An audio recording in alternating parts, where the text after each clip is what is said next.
Zdar lidi, jelikož venku prší, tak jsem se rozhodl, že vám ukážu pár cviků, které můžete dělat i doma. První cvik, který můžete dělat doma, jsou kliky. Tímhle cvikem posilujete převážně tricepsy a prsní svaly.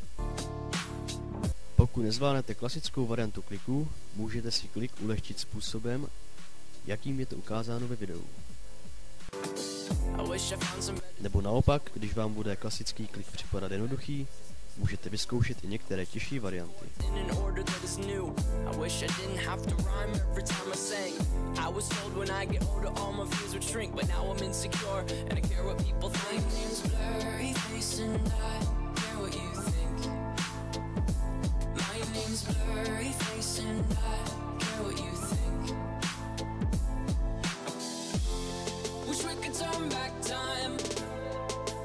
Dalším cvikem jsou triceps kliky.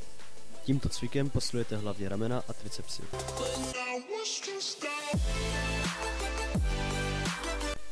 Jeden z jednoduchých cviků na břišní svalstvo jsou lehsedy.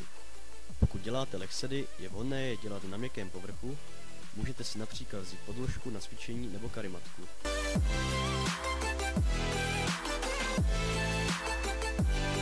Nejvhodnější cvik na posílení nohou jsou dřepy. V dřepu posilujete stehna a zadek. Pokud dřepy zvládáte s přehledem, můžete vyzkoušet dřepy na jiné noze.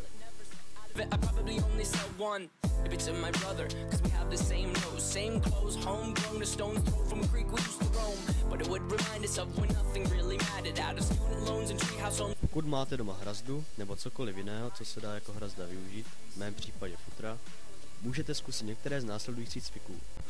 Jeden ze základních cviků na hrazdě jsou ziby. U zibů byste měli mít naplé nohy a pokusit se zvednout bradu nad hrazdu. Tímto cvikem posilujete převážně zadní a tricepsové svalstvo. Na hrazdě si můžete také posílit břicho. A to tím, že se pověsíte na hrazdu a zvedáte nohy. Nohama byste se měli nejlépe dotknout hrazdy. Pokud vám tento cvik bude připadat těžký, můžete například zvedat jen pokrčené nohy.